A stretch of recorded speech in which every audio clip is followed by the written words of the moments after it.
And another edition of the Niger Startup Bill discussion series.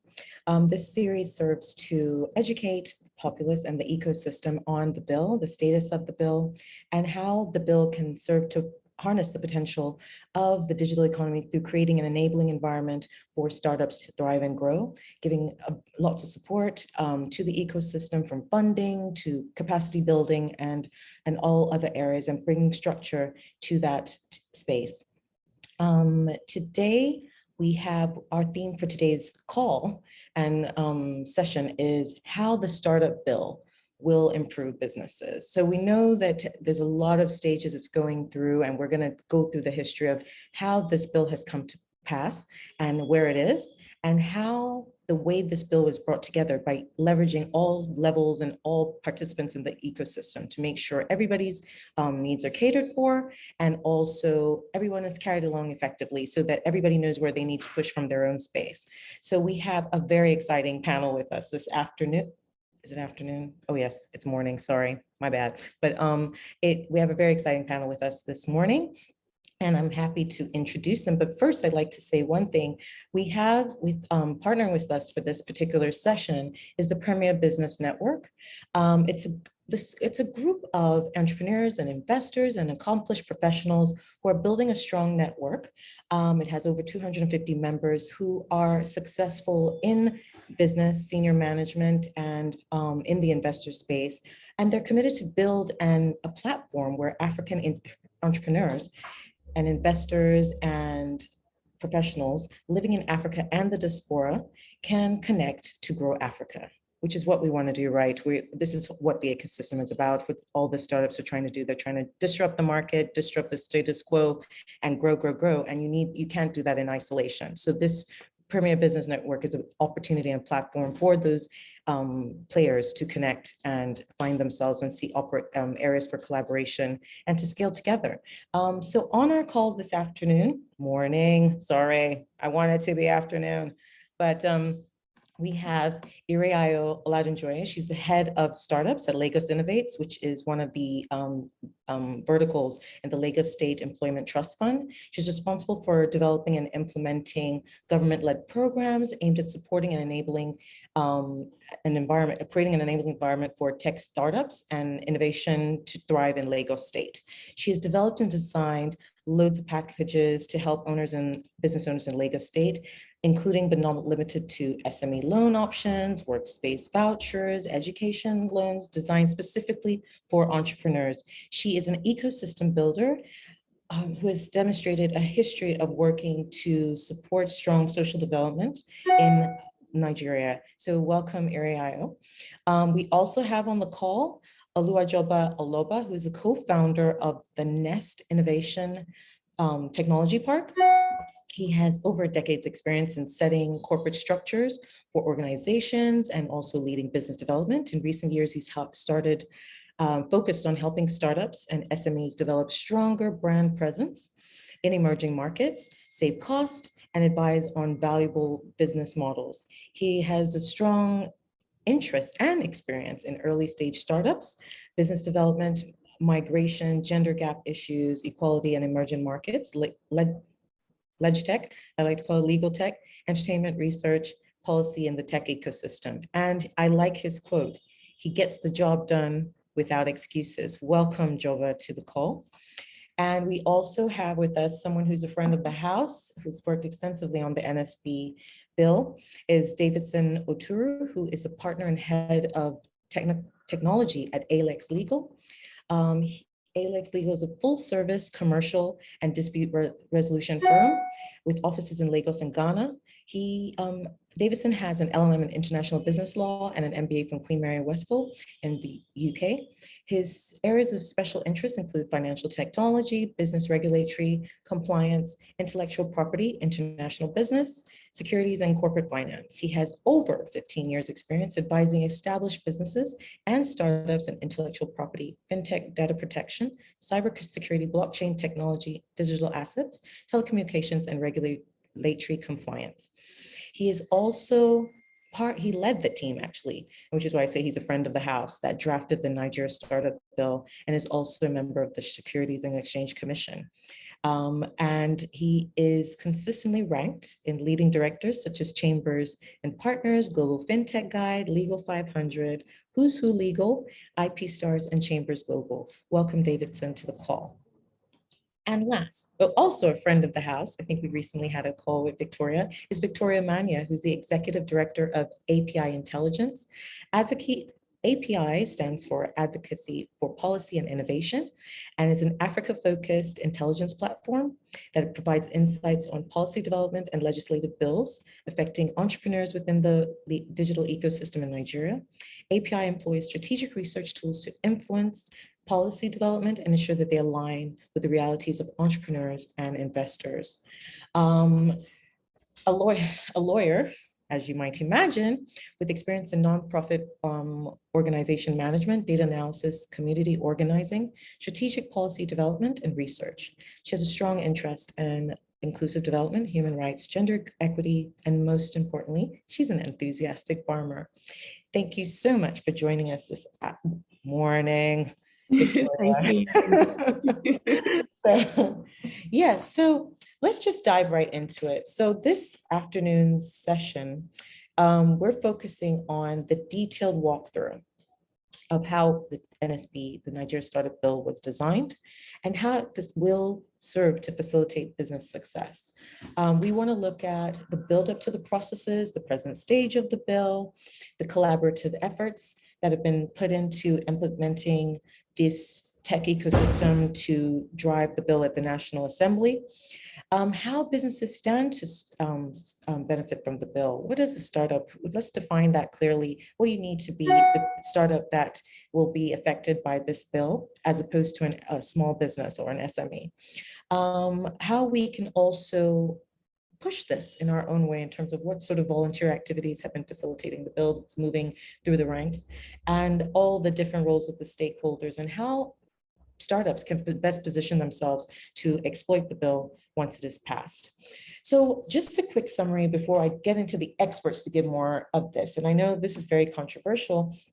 I'm going to start with controversy. I think it's always exciting to start with a bit of controversy.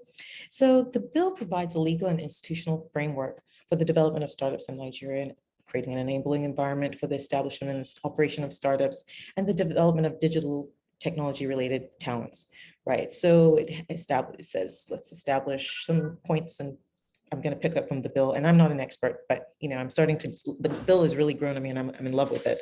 So establishment of the Council of Digital Innovation and Entrepreneurship. It's establishment of Startup Investment Seed Fund, proposes training and capacity building for startups, has an area focused on talent development, establishment of 6 centers in each of the geopolitical zones for acquisition of digital technology in Nigeria, as well as the establishment of startup innovation centers in every state, hubs and innovation parks in each state of the Federation. But some might say, a lot of the structures might be adding more bureaucracy in terms of this council and that body and this body and that body that's going to be added in this bill that's been proposed. So I'm going to jump right in terms of, is more legislation required and the new establishments to support this startup ecosystem in Nigeria? So that's what I'm going to pose when Victor is going to give us Davidson's going to give us the how we got to where we are, but also why we need those things. So some might say adding more bodies, more, layers, more, things to go through. It's like another, bureaucratic Nigerian entity. But Davidson, please explain the story behind the NSB and the summary of its journey so far and why we need these proposed institutions in this process. All right, thanks. Yewande, and can you hear me clearly though? There's a bit of a choppiness, but I think it's sharp now. Can everyone hear me? Yes, go ahead. Okay, yeah. Yeah, I mean, then I hear you, and I've sort of heard that from a few people too. But let me start with the journey of how we got here and why we got here. And practically everyone on this call, right, is involved in the tech ecosystem, either building or supporting startups. So we know the challenges that are faced day to day by startups, whether it's regulatory uncertainty, and examples of that abound from cryptocurrency ban, quote unquote, freezing of assets and bank accounts of fintechs involved in foreign share dealing, the ban on Okadas, or well, bikes that affected Go-Kada's business model, and so many things. Even e-commerce platforms are having challenges in different states where they are banning movements of motorcycles and all of that. So with this sort of challenges you have, a business could end today on a high. Probably they could even go out chanting that they are unicorn.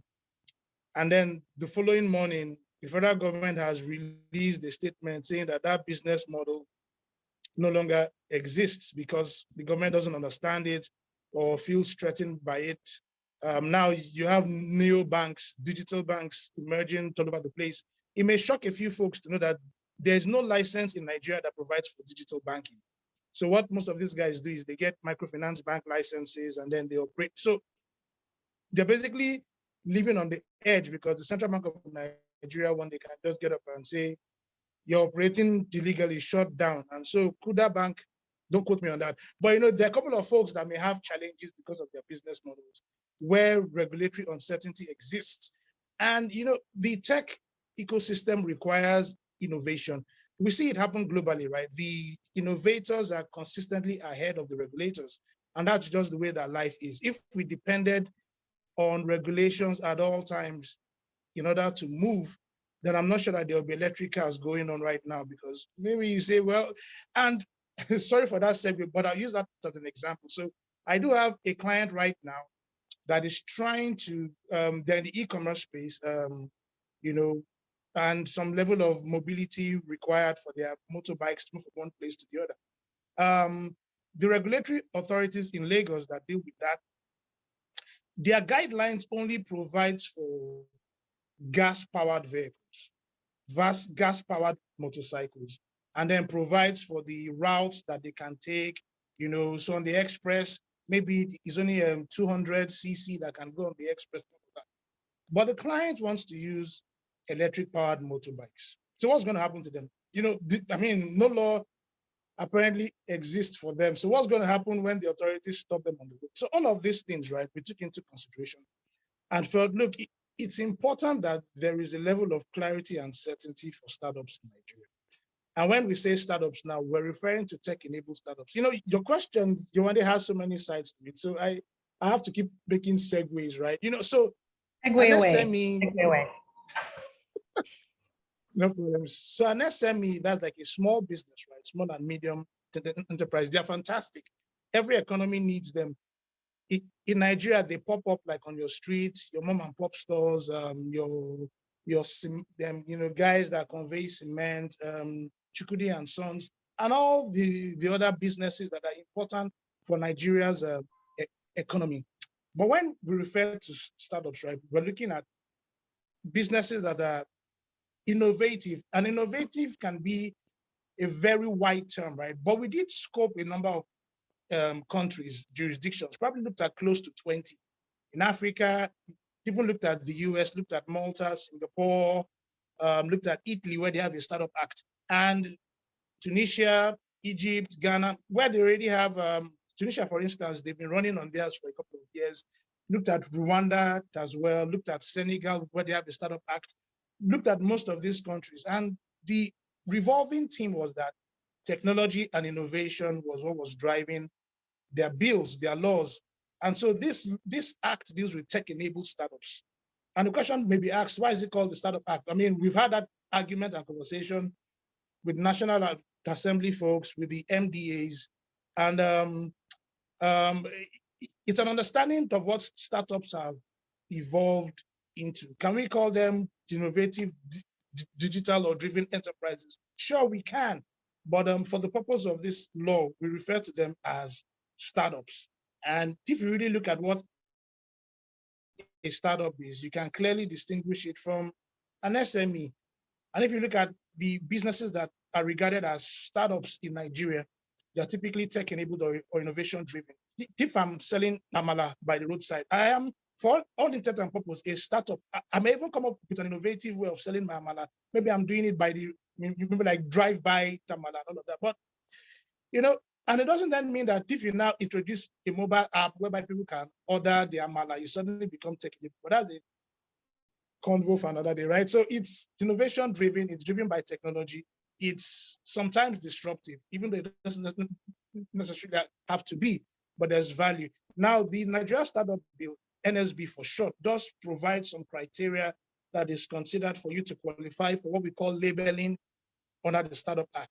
But that's the conversation further down the line, maybe for today. So yeah, that distinction, SMEs on one side, startups on the other side. This law deals with tech-enabled startups, and so that's what it's all focused on. Now, the creation of quote and unquote now multiple structures. Let's drill down on that.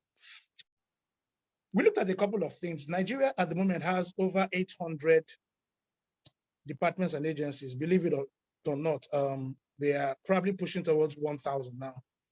And each day the government is creating one agency or the other. We consider that what's the purpose of creating an agency, right? It's fine, it's nice. When we went to Ministry of Justice, in fact, once they received the bill, they immediately started drafting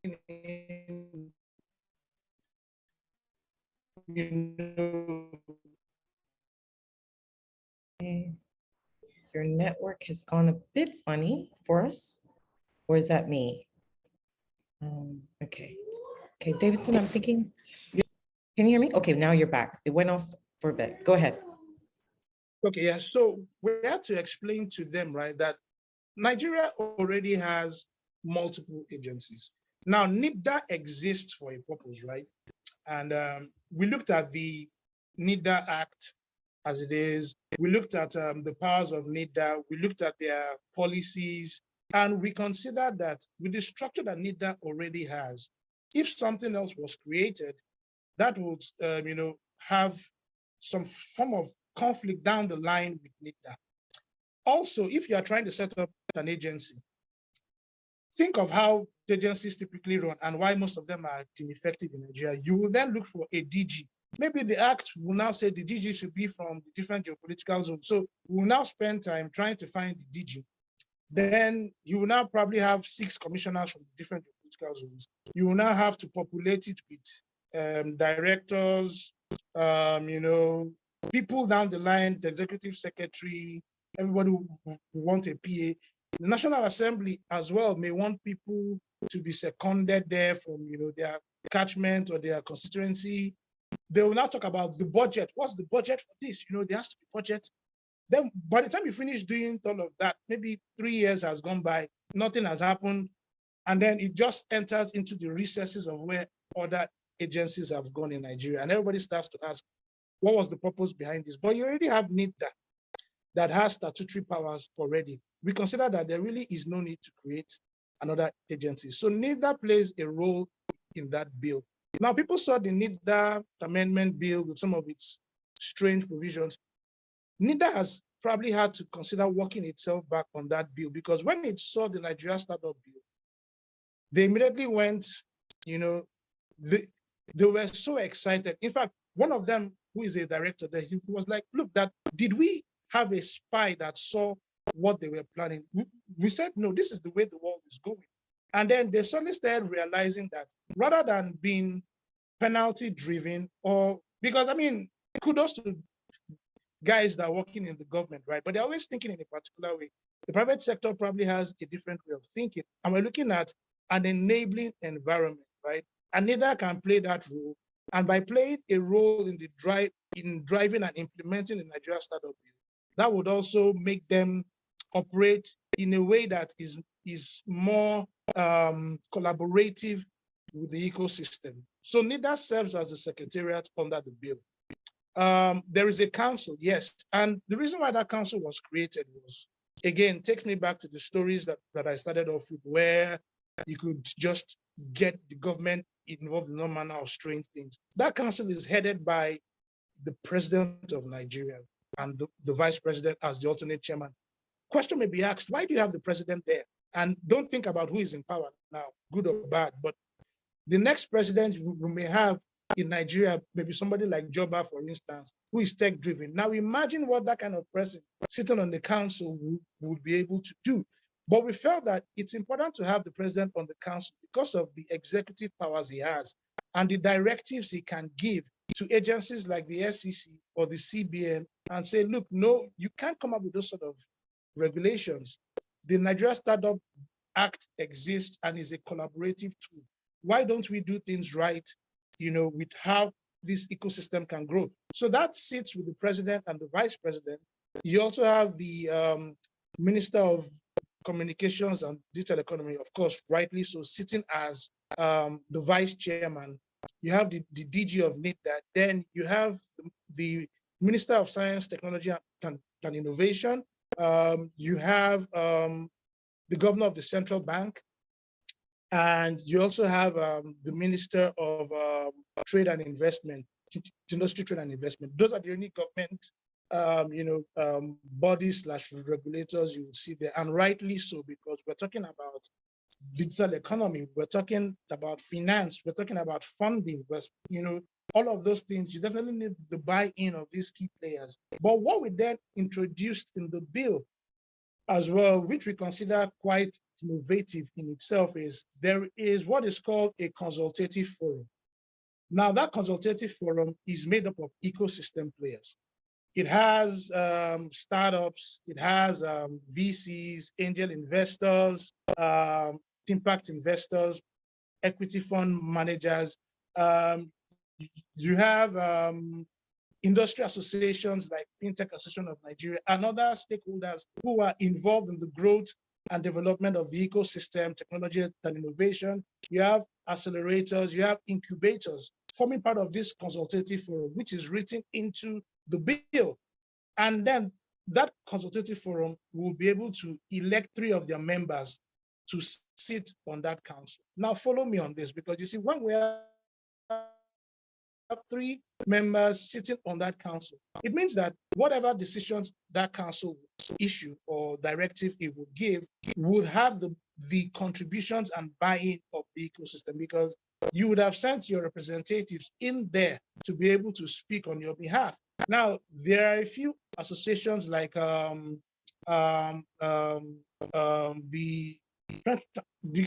Computer Society of Nigeria, who are also there, because of the role that they play with computers, the internet, and, driving the technology side of the ecosystem. And they have so many, bodies that are involved in them. If you unpack them, you'll actually be surprised at the number of players that they have there. So what we've basically been able to do is, with that bill, with that council, we have a combination of the government and then the private sector as well. And then that council can then make, decisions on behalf of the ecosystem and drive policies. Now, the intention of that council is to give directives, but to also harmonize existing policies and laws that affect the ecosystem.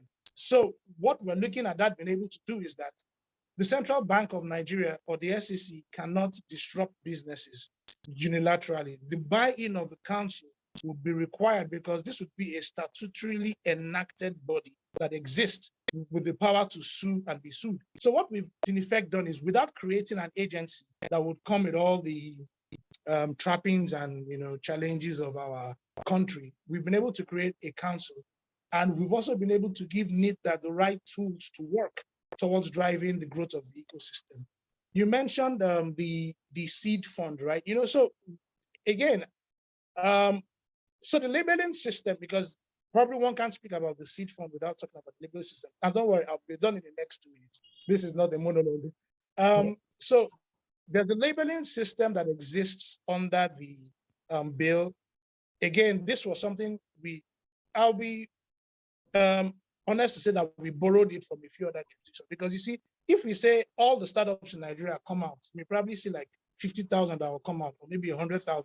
Maybe even 2 million, I would say, that may start up. So what we then have is a labeling system which is like a screening process, right? So the Secretariat, NIDA, will then screen startups that turn up for the labeling. And there's criteria that has to exist, this innovation driven, there has to be a substantial percentage of the ownership that is held by a Nigerian or by Nigerians, there has to be,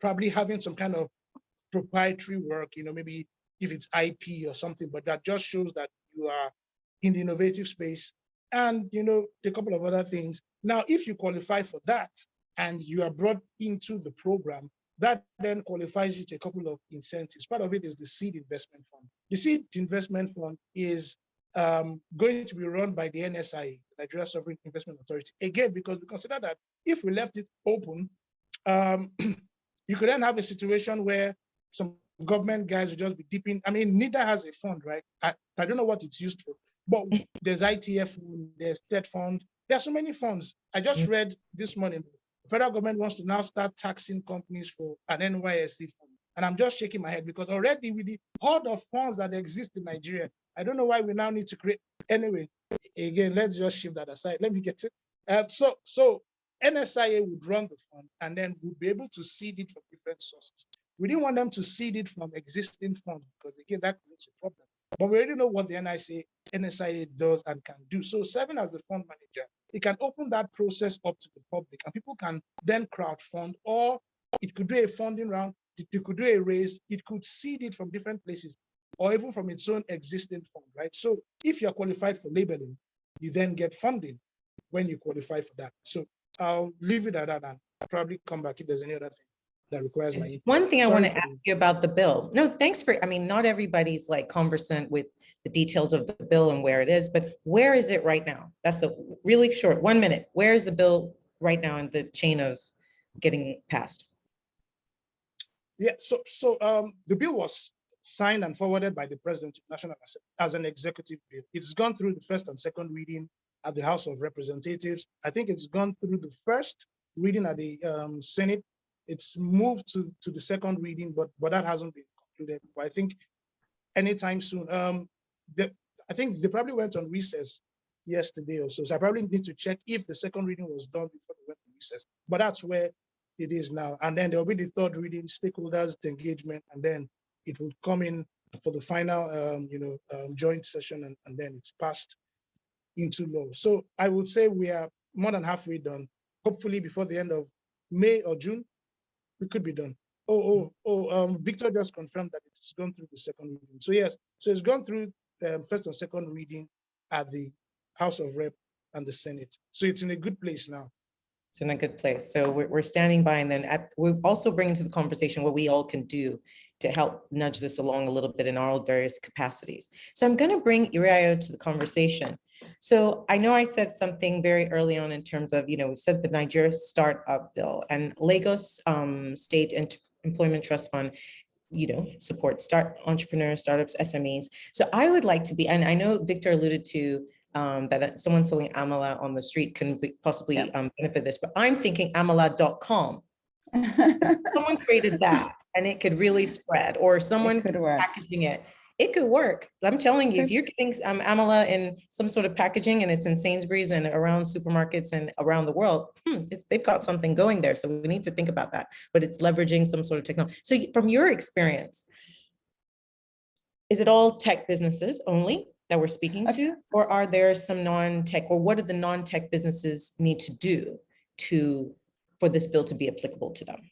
So if I start with what you said, on the back of what Davidson said, where we say an Amala person selling at the side of the road could leverage technology, and they might not be a tech business, but because you can actually leverage technology, you're benefiting from the bill, because innovation refers to just creating more effective processes, products and ideas, implementing your new ideas and improving your services and your processes. Now, if we have access to capital, what the bill is providing, access to upskilling, capacity building, if we have access to every element in which the bill is providing for the tech ecosystem, would have a ripple effect inevitably in the MSME ecosystem. Now, if we take it back to 2 years ago when we had the pandemic, and you look at data, it would show that most businesses that were tech-enabled not meaning that you're a tech startup, you're using technology. It could be as simple as an Amala person now selling on Instagram, for instance. It's like for a tech startup, that is like nothing. But to the layman, it could be something that they have never ever tried to do, and is an innovation they've taken on or leveraged to better their business. So when you ask that, does the NSB affect non-tech business startups? Of course it does. Now, if I'm a non-tech business and I know that I can leverage in technology, but I don't know how to do it, but we don't have an armed, skilled workforce to help them, then how are they going to do that? So we need the tech businesses are creating opportunities, that are critical for survival in the ecosystem, for economic growth and success of every business. So of course, and to better position yourself, I've always said you don't want to be left behind. We're now in a digital, age. Everything you need to innovate, or you'll be left behind. If you're not innovating, your business is going to become dormant. And you need to be close to it. Like I love the NSB because it's a co-created law where all stakeholders had an input in it. And if you I think Davidson had mentioned Max NG, GoCata, because we didn't have a startup bill, the ecosystem is not sure what direction the government is going in. So I've had an investor come and invested in this, and suddenly the bill, the law has changed, and your whole entire business model is down the drain. It shouldn't be that. We need to have guidelines that, let us know what the direction of the government is, to make sure they're actually in unison with innovation, because the innovators are moving very fast, faster than the law is actually changing. I hope that answers your question. For sure. I think what I've taken home from here is that it will inform the ecosystem. What is the direction of the government? Because they're engaging with them at a constant, having a forum to engage with all stakeholders at a policy level, and then say, this is the direction of the government. Of course, we're moving faster than them, but we can keep informing them. So capacity building works, from my perspective, in this whole space. It's ecosystem players, the startups need capacity building, but we also need our regulators and policymakers need capacity building so they can understand what they're trying to regulate or form rules around. And I think if we have that handshake, then everybody's informed and everybody can understand why we need an enabling environment for startups to thrive.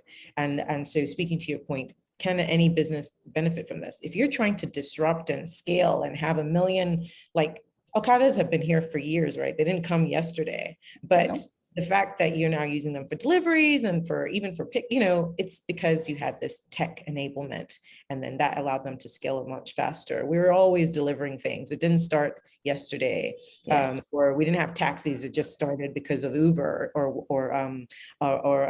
Bolt.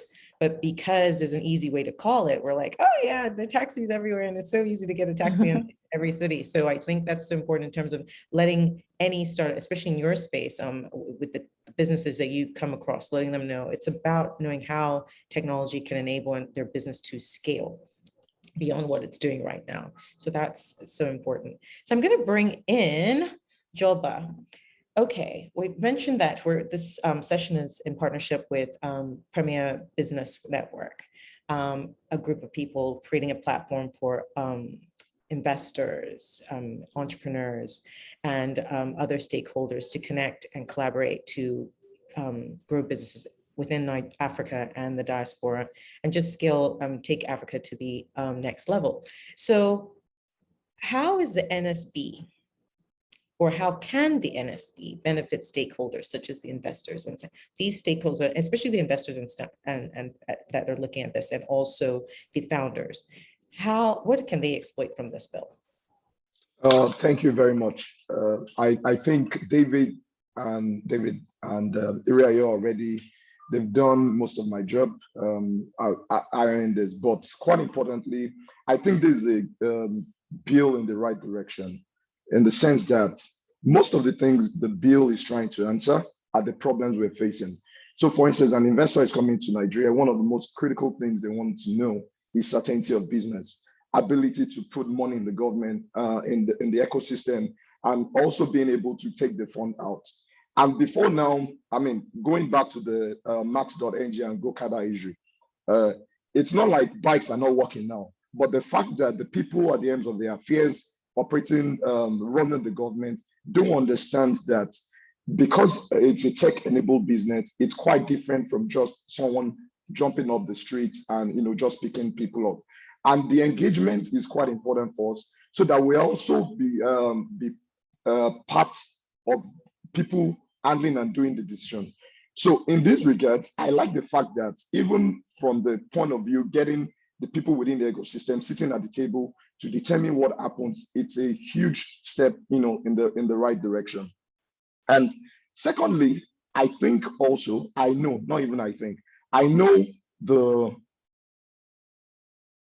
we're doing something right? And I feel it's quite important to start putting measures in, procedures in place to govern that.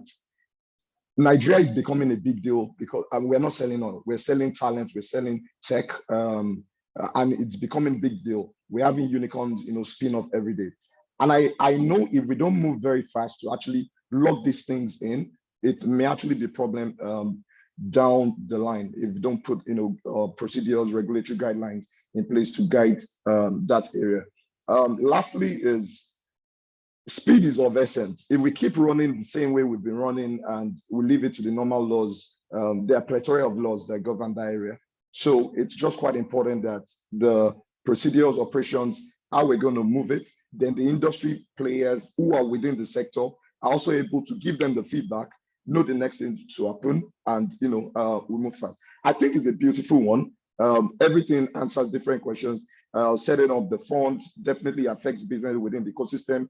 Knowledge transfer, tax, because again, if I'm within if an entrepreneur is within that space, a startup, it gets incentive, and tax rebates down the line.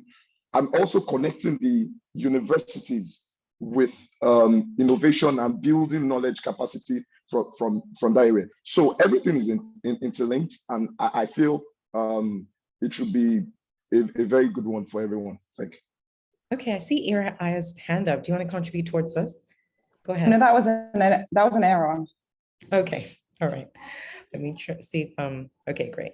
So what I took home from what you said, Joba, engagement at all levels, get everybody on the same page, constant engagement. Let's see where, and we like forming bodies in Nigeria, and then nothing really happens. So I like what you said in terms of tracking. What are we supposed to do next? Those KPIs, we've done this, what's next? What's following on? If not, we're just gonna, create, it'll pass, and then we'll get, I don't want to say comfortable, but yes, we will get comfortable and we won't see. So I think it's very clear it's very important for us to have those KPIs in terms of, we've done this, what's the next part? What should we be seeing? What impact should we be getting from this now that this has happened? Who do we need to engage next strongly? And you said something as well, speed.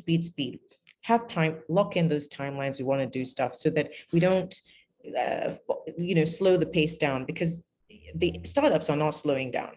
Regardless of what the environment is doing, is what we can all agree on. Positive environment, negative environment, no environment, desert, they're doing what they're doing to make the business work. So that's what we're seeing, that they're unstoppable in terms of whatever it's thrown at them, they will pivot, which is so important. So I think engagement at all levels, and also speed. So now I'm going to bring Victoria to the conversation. You've worked a lot on the NSB bill as well. So, and what I just mentioned just now, engagement. So one thing on the NSB website says the big tent approach was leveraged for ecosystem engagements. Can you explain this big tent approach that was embarked on? Okay, thank you, Yewande. Basically, the big tent approach is simply the element of inclusion or inclusivity on two components from conception to design. I say two components, or what I mean by two components is, in one, the process, and two, in the content of the bill. So when you say engagement, the big tent approach has led us from talk to action. We have always complained about the information asymmetry within the policy space, right? And it's almost as though we have a history of policy sneaking up on you, which is one of the things that API has been working on. And so for the bill, in this regard, you find that almost everyone who would be affected by the bill is involved in the bill, or almost everyone who will be affected in the bill is represented by certain groups in the bill or in the process of the making of the bill. Now, it's co-created and it had adopted, or it has adopted a genuine collaborative approach till date. On one broad category is like the stakeholders that have contributed from the policy development, beginning with agenda setting. As simple as that, there were so many people involved from the beginning. Then the problem formulation.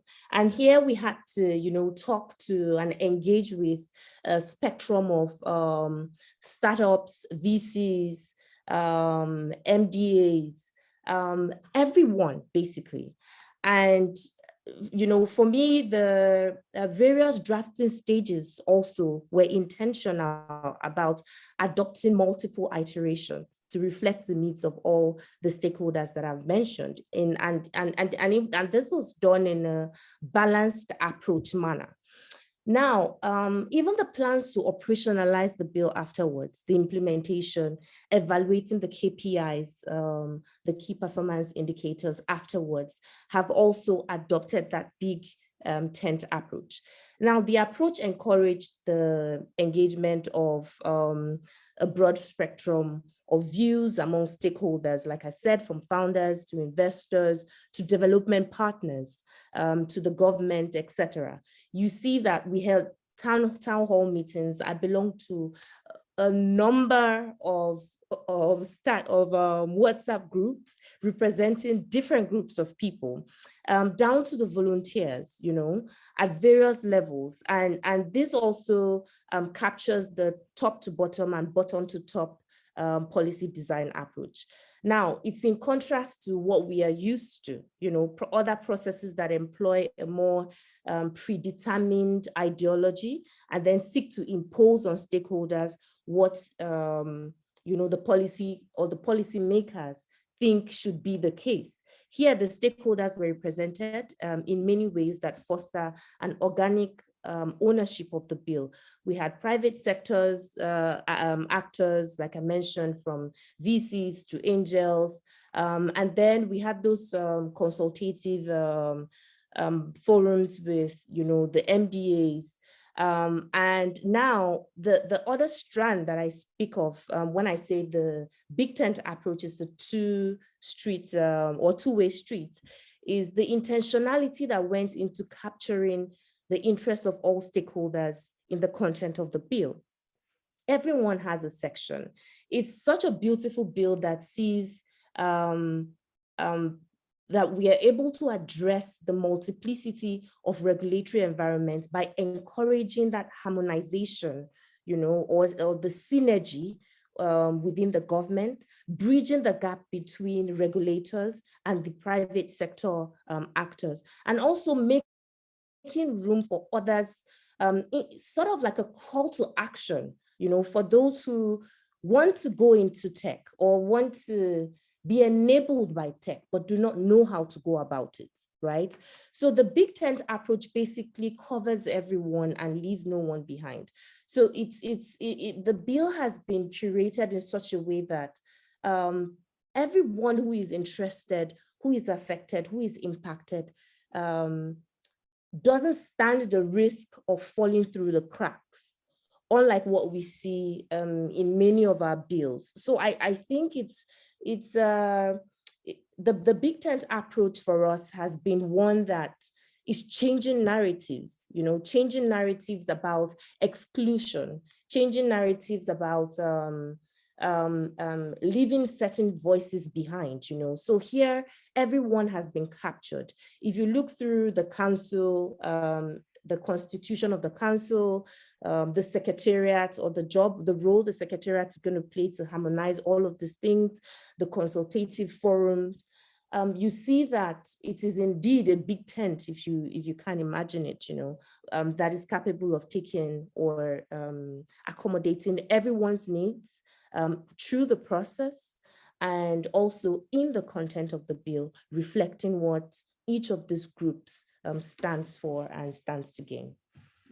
So it's a case of, with the big tent approach, you've called everybody, given people time to get involved, so no one can come later on and say, I didn't know. Exactly. So, the typical thing, so I'm not signing it off. So everybody's had an opportunity to raise their voice, put their particular needs forward, because everybody has their own priorities. So I'm assuming that why this approach is so important is that everybody's needs are covered. It's been taken into cognizance. We put it forward. If it makes sense, obviously it'll go through. If everybody knocks it down, it might come out, but at least we've heard everybody's voice has been heard. Joba, go ahead. I see your hand up. Yeah, and okay, please go ahead. Yes, so I also just wanted to add to that. So, and for us within the tech ecosystem, this is the true test of telling the government and the people how we actually run a startup. So definitely we want this to be successful. And it's not wishy-washy. They engage everybody. So you see the thinking around business owner, how they actually build a business, scale it, take it to the market. Everything is also reflected in how the bill, is being developed, designed, and the impact on the ecosystem generally. Yeah. And I wanted to say that the bill, if viewers at home take out time to study the content of the bill, you would find that there are nuances that help you even understand or capture the challenges that you've been facing, but have lacked the words to express. And that has made a lot of startups very reactionary to the government. They don't want to hear, there are some startups that I just don't want to hear the government, I provide my light for myself. Basically, I am my own infrastructure source. I just want to stay away from the government because the government signals trouble for me, Some have even expressed the government is like the proverbial king, for those who are religious in the Bible, who wants to reap where they did not sow, all of that, reactionary stereotypes, the bill has come to actually try to cure that in a co-creative manner. So you've had startups say, look, for government, and it's been interesting the role that people like Oswald have played in this, standing in the middle to sort of mediate, to say, okay, the startups are saying they want this, right? I represent the government, but to a large extent, I understand how technology works, right? And then breaking it down, simplifying it to, the other party to say, look, the tech is not here to threaten the peace of the nation. Rather, it's here to boost, And then for the tech, okay, so the government needs to understand this. Can you simplify and break it down in a way that policy can capture it and we can co-create and forge, ahead together? So it's been an interesting way. And finally, one very intricate aspect of the bill is the fact that everyone is likely to be impacted by the bill. And I say everyone because even down to employees of startups, right? Davidson knows that this is my favorite provision in the bill, where employees get to enjoy some level of tax release and holidays. We're employees too, or just the businesses? Oh, employees. Oh dear. Yes, employees. So Yewande, you see why people should support this? Yes. It's not just your employers now. So even you as an employee, working for a startup, you'd also see the dividends of the startup bill. So you see why I say that there are nuanced provisions that just go to the root of the problems we've been facing. Human capital flights, it's not just the startups that are running away. The employees who do not want to have startups, but are great talent, are also trying to like they say in Niger, Japa, you know. So at this point, we thought it's a big tent approach. We are reaching to every and anyone who would be impacted by the bill. So everybody's covered, including the employees of startups. Ireayo, I see your Everybody. hand up. Yeah, so this is intentional this time around. So I just wanted to add to what Victoria had said. So when she mentioned the, you know, the government and tech companies, like obviously I face that all the time because I head the startup unit. But what I love, like my favorite part of the NSB is, as a result of the consultations taking place, the birth of the startup support and engagement portal. So I mean, it's like a one-stop shop for everybody. So you know where you can get the regulations from, you know where you can get what licenses you want to get. You know, you know what is out there, you know, the transparency, I feel it shows that, okay, we're now working in collaboration, and collaboration is essential in the day and age we live in. It's necessary. And I love that the fact it's on the federal level. So what we do at LSETF or through my unit is trying to provide access for, you know, to infrastructure for startups, you know, trying to provide access to learning, upskilling, you know, trying to provide access to finance. Well, we can't do it alone.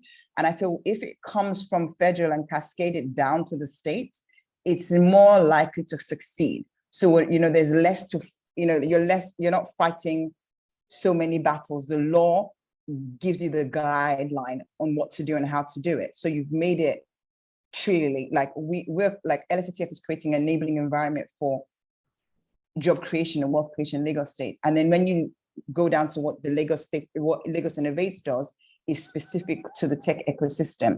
But once you get it right, say for instance, with technology, which is a great tool in this day and age, it's inevitable that it will have a ripple effect on all other industries. So we need to push for the NSB to go forward. We need to make sure it works. We need to win the trust of startups and the tech entrepreneurs that, you know what, we are for you. Because when you look at it, when you have I know if you go on the NSB website, they also have like videos, like YouTube videos that make it very simple, you know, like a 7-year-old can watch it and understand every stage. I think there are 4 or 5 episodes that speaks to what the problem is, what they're doing to, you know, what they're doing to solve it, how it'll affect the business, how it'll affect the regulator.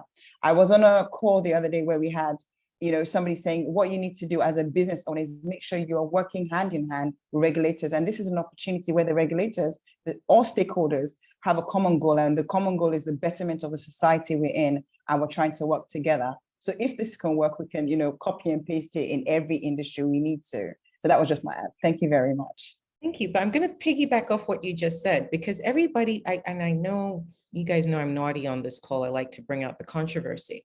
So you've said as a business, I should work hand in hand with the government. Now, we're not here for high level discussions, right? We get that all the time.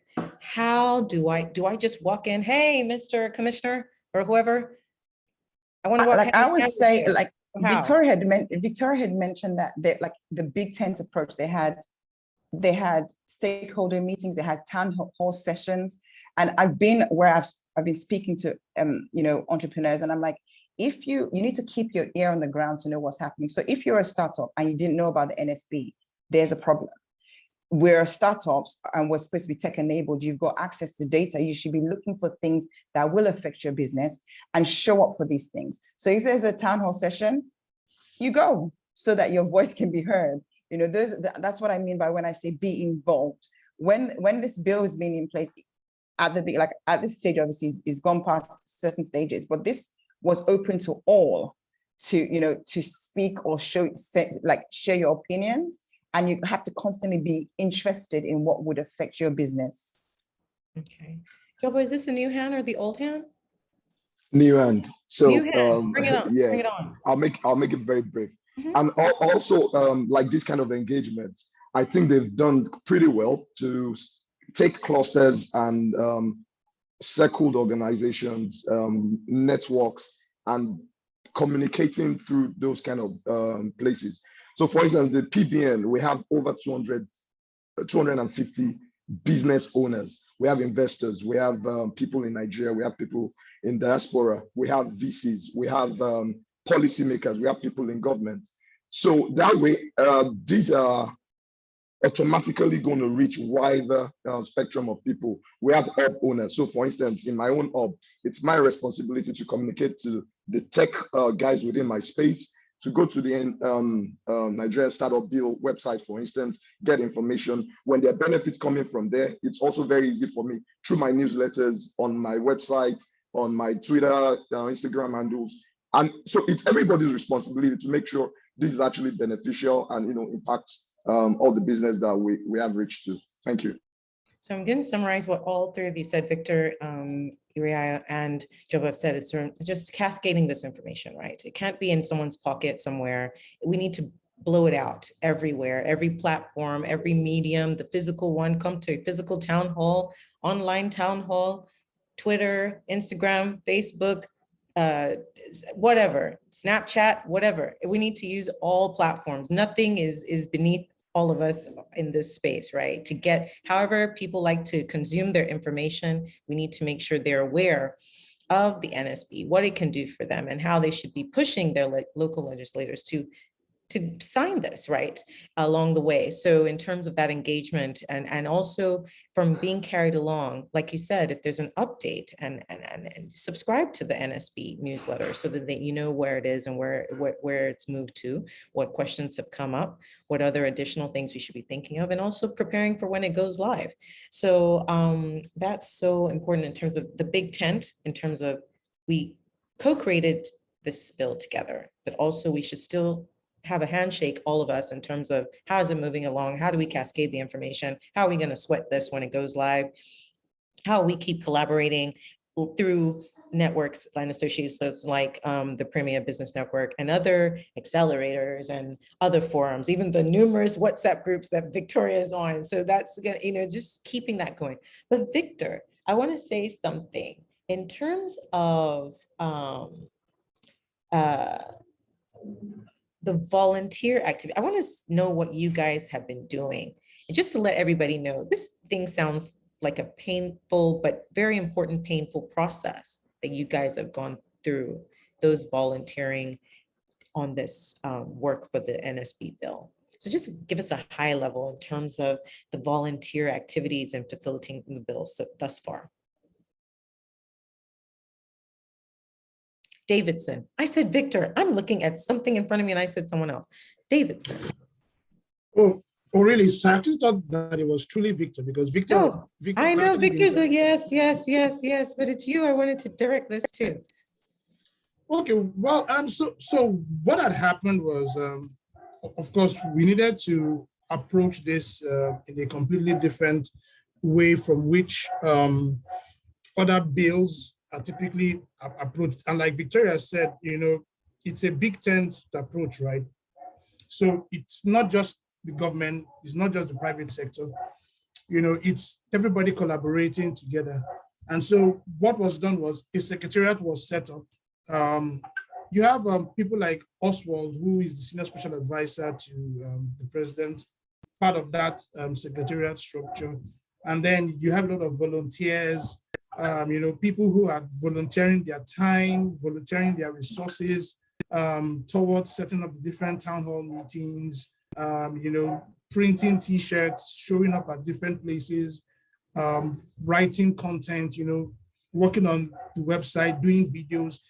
You almost have like a community, being involved in this entire system, and it's been very helpful and useful, and then shows you that if people believe enough in something, they're willing to make it work all the way. One thing I will say is that will the Nigerian startup bill solve all the problems of startups in Nigeria? Definitely not. I mean, there are way too many things that have been dealt with, but what the bill has just simply tried to do is to set a framework that can be built on. If you're drafting the bill, it's not even advisable to break too many eggs and state exactly how some things will do. Rather, you enable the structures or the regulators to be able to issue the right type of guidelines that can then work subsequently to guide the system and can be easily amended and revised, rather than a bill that always has to go back to the National Assembly. So it's been a very exciting process. And to speak on what Ireayo said, what people have been trying to do with the volunteers and with the different state governors that have seen the bill and are very excited about it. Kaduna State is an example. For instance, they already have their own startup bill already, and they are templating most of what we have done. I'm probably looking for ways to get it better. In Anambra State, in fact, somebody in the new governors sent me their own law. They have an interesting technology type of law, and it was asking, can they use that one to, so I said, well, it's a good place to start. We can try and start, templating stuff. I know that there have been conversations in Ekiti State, in Lagos, in a lot of places. I believe that if the states are able to have their own laws as well that are strong, it will definitely help and create that environment that all over Nigeria, you can actually have, the wildfire effect, and the ecosystem can really grow through those efforts. It can't work without you and I, and it definitely cannot work without the volunteers that have made all of this possible. And Victor has been one of those who, actually, I think it was KPMG he resigned from, simply because of this project, and to work with it all the way, using his project management experience, to basically coordinate and drive the processes. Right. Sorry, That commitment. You better get the branding wrong. Just say a consulting firm, dude. Yes. Yes, that commitment. Before I go to Victoria, I think what has been demonstrated with this particular bill is that it affects so many parts of the country, from an ecosystem, the government, everyone's affected. Even the person who's going to utilize the Uber, that when it what was it, Gokada, when it disappeared, we're all like, eh?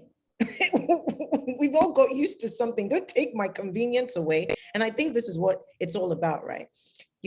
People are not creating businesses for the sake of creating businesses. They're creating businesses to solve problems. That's what a startup, whatever business you're doing, what's the problem statement? I'm creating a business and you pay me for the pleasure of reducing your pain.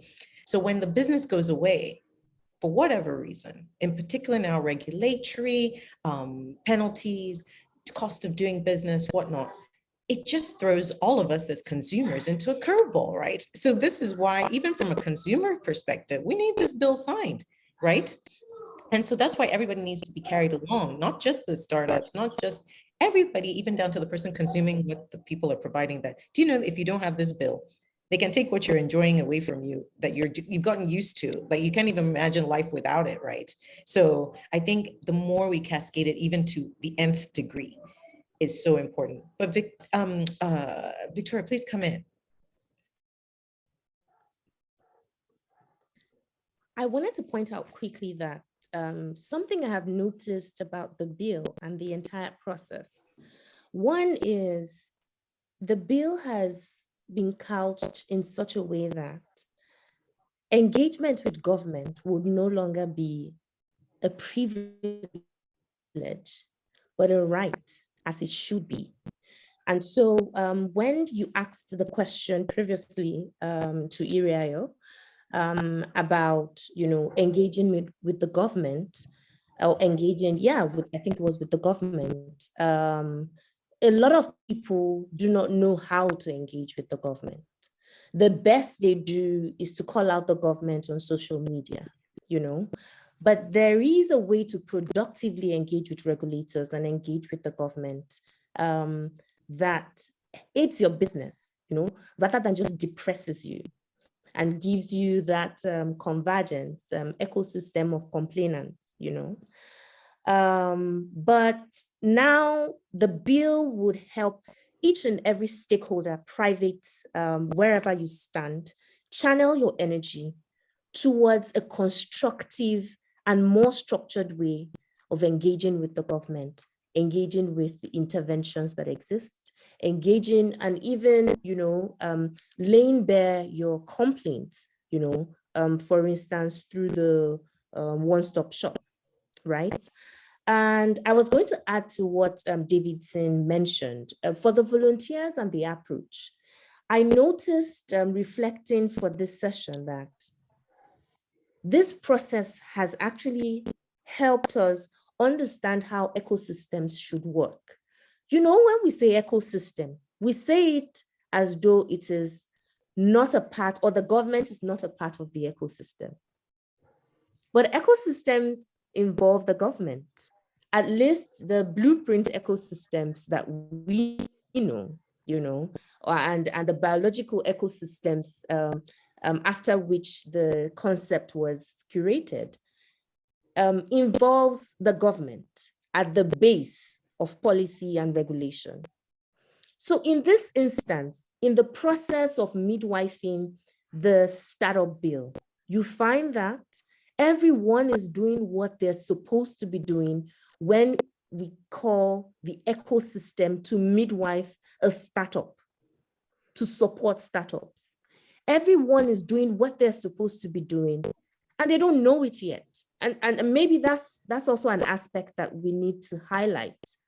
The ecosystem is actually working as an ecosystem.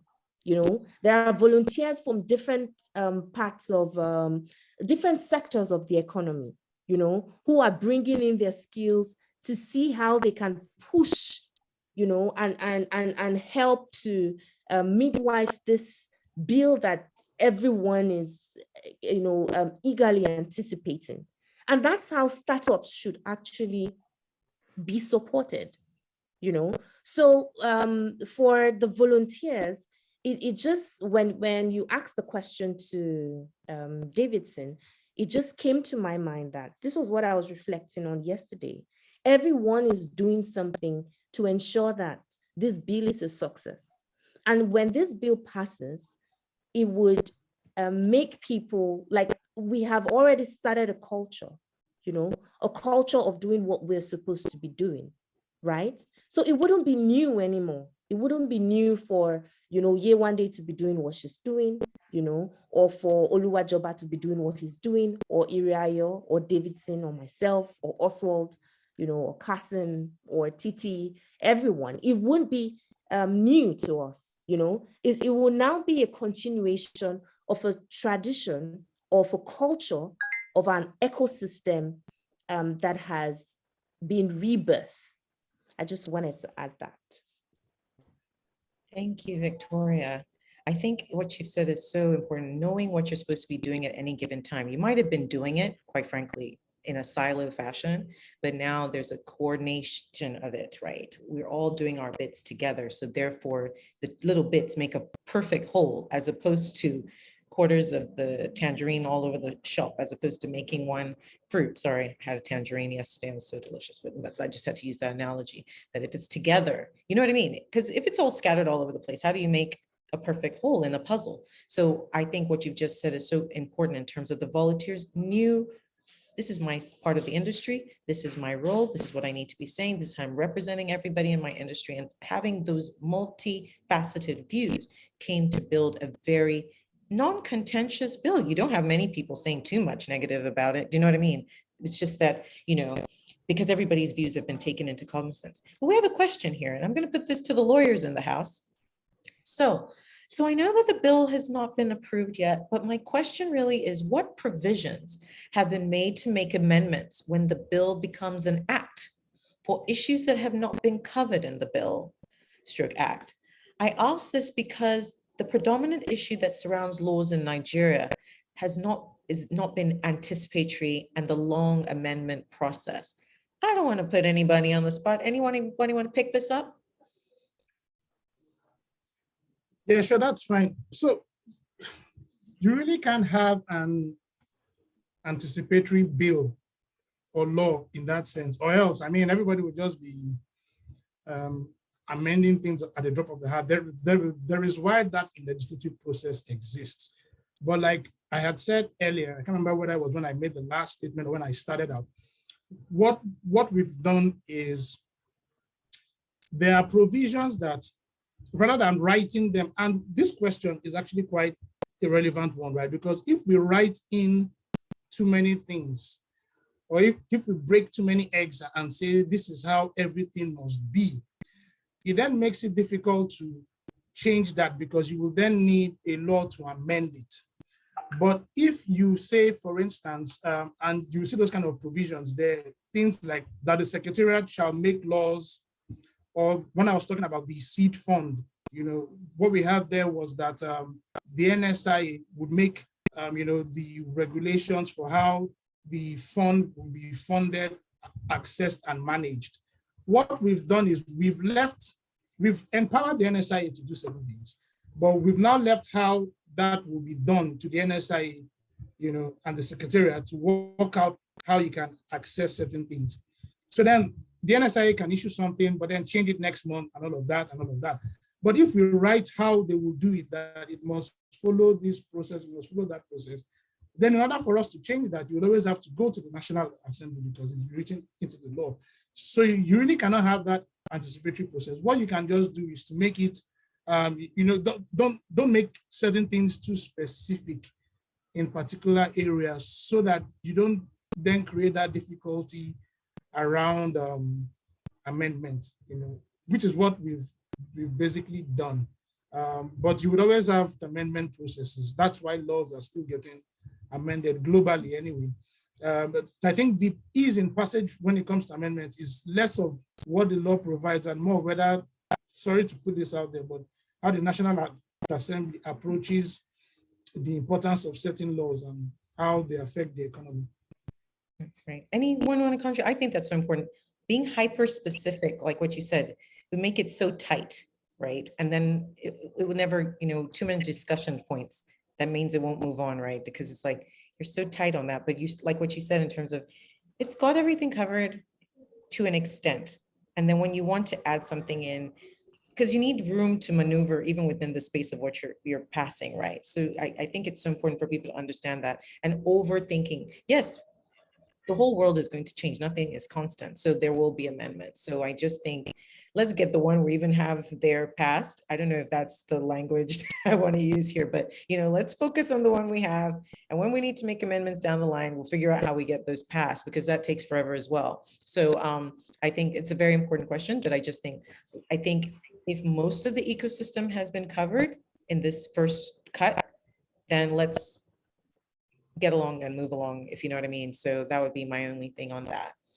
So I know I'm conscious of time. We've got about 15 minutes left on this. So I'm going to go around because this is what we're talking about in terms of how the NSB is going to impact the growth of business, right? Improves business and enabling environment for business. So I want to go back to Joba and also Ireayo very quickly in terms of, can the NSB be leveraged for business networking? And will it foster an interconnected business economy? Because you guys are part of that space. So who wants to go first, Ireayo or Joba? Ireayo. Okay, I'll go first. So I mean, like, no, it's fine. So when you ask that question about leveraging on business networking, I mean, what part of the NSB doesn't? So if you look at the journey, if you go on their page and look at the journey, so you've got training, capacity building, and for instance, any business could go in there and use that, start that as a conversation. And when I talk about the one-stop shop, they talk about public-private, dialogue. That affects businesses. If you talk about, the accelerators and incubators, that's of great interest to me. And I'm sure it wouldn't just be me, Joba's business, the entire ecosystem that I'm involved in, the tech ecosystem, every co-working space, for instance, with my workspace vouchers, would be interested in that. That can be leveraged on business. And then when you look, I can even see international conversations going global. So if our accelerators can pipeline into other accelerators, there we go. That's another, business networking conversation. The technology development zones is mind blowing. Like I'm so excited because when you go to any country where they're thriving in terms of technology, they all have these. We don't have them yet. So now we're putting it to law to make sure we have it, meaning that we're intentional about what we want to come out of our startups. One of the videos I watched, in this year, we've got OPay and Andela as unicorns. And that's my dream. Every startup I'm supporting in through LSETF, I'm hoping that the environment is going to be enabling enough for you to become a unicorn. Once you're a unicorn, what does that mean for business networking or businesses in Nigeria? Like, like it's unlimited what we can do. So of course, yes, it's enabling for business strategies, business networking, the whole spread. Ireayo is so excited. She can't even get her words out. That's how, she's so like, we gotta do this. I'm so excited. She's like a cheerleader, like, okay, because go ahead. Sorry to interrupt. I mean, like I mentioned it before, this coming to place then makes even my job a little bit, easier. It makes it easier. And then we have everybody thinking on the same page. Yeah, Jogba, the floor is yours, sorry. Like I think you rightly said, for me, I think it's quite important. And also from the development of the bill, we can see every stakeholder has a role to play. It's not something the government alone can do, to be honest. And I feel that's what has stagnated the growth of even the ecosystem. Of course, the ecosystem is young, the tech ecosystem. We've always been working in silo. Oh, this one is doing something small, this one is doing something small. But with this, everybody can come together and we can build the Voltron, like the name of one of the members. We can build something very huge. And it affects every sector. So people within the capacity development space, they're able to contribute their quota, and they're able to also take that benefit. People within the hubs like us, accelerators, the investors, because it also affects them. How do we have the Nigerian fund? How are we able to invest and get in the investment locally? How are we able to support the companies to be Nigerian and indigenous companies? So the capital flight and different things that's been happening, it affects everybody. The networking. So I think it gives us more opportunities to actually collaborate and push the tech space and the economy together. Yeah. I think it's just there's so many positives. It's hard to you'd really struggle to find a negative here. And I'm just going to recap, build the Voltron. That's taking it back. I love it. In terms of, you have the hubs, you have the accelerators, you have increased access to local and international capital. You incentivize the local capital invest in this space, right? You have also decrease of capital flight. And you just have that collaboration across all the spaces with the regulator, within the startup space, within the various parts of the value chain, within those with the money. So you're trying to match up, right? If you got a space that I can say, if I put this money, how am I going to get it out? It's clear, I'm not a charity, I want my money, even if I was a charity, right? I want to make sure that if you got a grant, you could execute what I'm giving you the grant to do, right? So this is what's important, that it affects so many parts of our economy. And it's an interconnected business economy. It's not like before, like, okay, I make trucks, therefore I only need tires, and I only need this. It's not like that anymore. You've got gadgets in your truck. So if my gadget can't work in your truck, your tracker can't work, then what's the point of your truck? So you've gone to deliver oil in Mutumbi and Kebi and you can't find the truck. So what's the point? So you know what I mean? People don't realize how we're so connected. You know what I mean? And making that, I think getting that message across through business groups, through the accelerators, through the regulators, through constant engagement, I think it's when people realize that it's not a startup's problem. Do you know what I mean? It's all of our problem. It's really is all of our problem. And I remember in the days, and it's so funny how this is an evolution of the one-stop shops. When governments and state governments had that ease of doing business and the one-stop shops, and it was so important to you getting to a state. And you can see the states that did it well and the states that were just toying around with the topic. Do you know what I mean?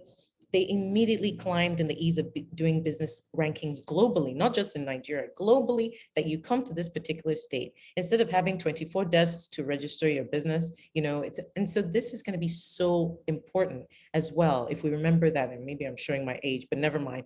But you know what I'm saying, in terms of it's going to be a very similar process for the start, because we've seen that job creation, wealth creation, all of it is so this is what these startups and I use the word loosely, the SMEs that are tech enabled are doing, because they're going to scale. Start up small. It might be an idea, proof of concept, but we need to get to that point where the laws and the opportunities, the access to capital, the access to capacity building is what's going to build your business. Because there's one thing to have an idea and it's lovely, and there's another thing to, you won't have all the skills, you can't have all the knowledge. You need people that you can either mentor of through, I have other similar businesses and I can learn of, I can have some sort of advisory board, access to those type of situations, government funding that's low, single digit and whatnot. So I think once we have that out there, that it doesn't just affect the startups, it affects the entire value chain of the startups.